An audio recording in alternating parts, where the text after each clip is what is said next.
So look, here's 4 quick reasons why you should buy a business instead of starting one. And the first one is just very simply, you're going to cut out the blood, the sweat, and the years that goes into a startup. You know, when you first start a business, it's like pushing a massive boulder uphill for a really long time.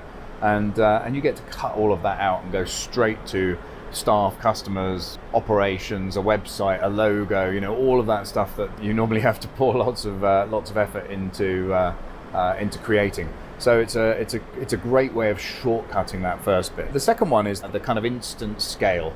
So getting through to that first million or the first 5 million is a really long haul. You can create that in an afternoon with a decent M&A transaction. So getting instant scale is a really big benefit. The next one is number 3 is what I would call asymmetric risk. You've probably heard me talk about this a lot of times before, but typically when you grow a business or you start a business, there's a lot of investment that has to go into that. So if you're growing a business organically, then you have to invest in sales and marketing and scaling the team to cope with the potential growth. If you're starting a business, obviously there's all the startup costs, not just the time that you're going to invest, but the physical hard currency that you have to invest in growing that business. When you buy a business, effectively, you don't have that capital investment. You're going from 0 to 60 without all of the bits along the way. You're not having to invest in sales and marketing. You're not having to invest in team development. So effectively, you have much less of a downside, which means you only really leave room for the upside. So you only have the opportunity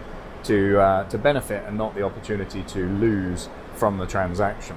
And then the final one is that you can add additional stuff to your current business. So it's a great way of finding talent.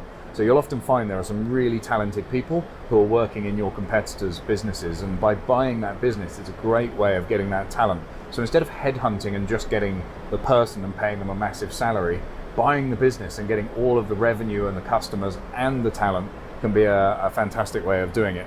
And of course, you can use M&A to add talent, to add new products or services, to add customers, to add revenue, to add profits. A whole bunch of reasons why you might want to add another business to your existing business. So I think M&A is the easiest and best way to scale a company quickly. And I certainly think that if you have an organic growth strategy for your business, you should add an acquisition strategy to it as well, because it can create game-changing leaps in your growth. It's the only way I know you can double your business in a day. It's the only way I know you can grow by a year's worth of sales in an afternoon. So M&A is a fantastic vehicle to use.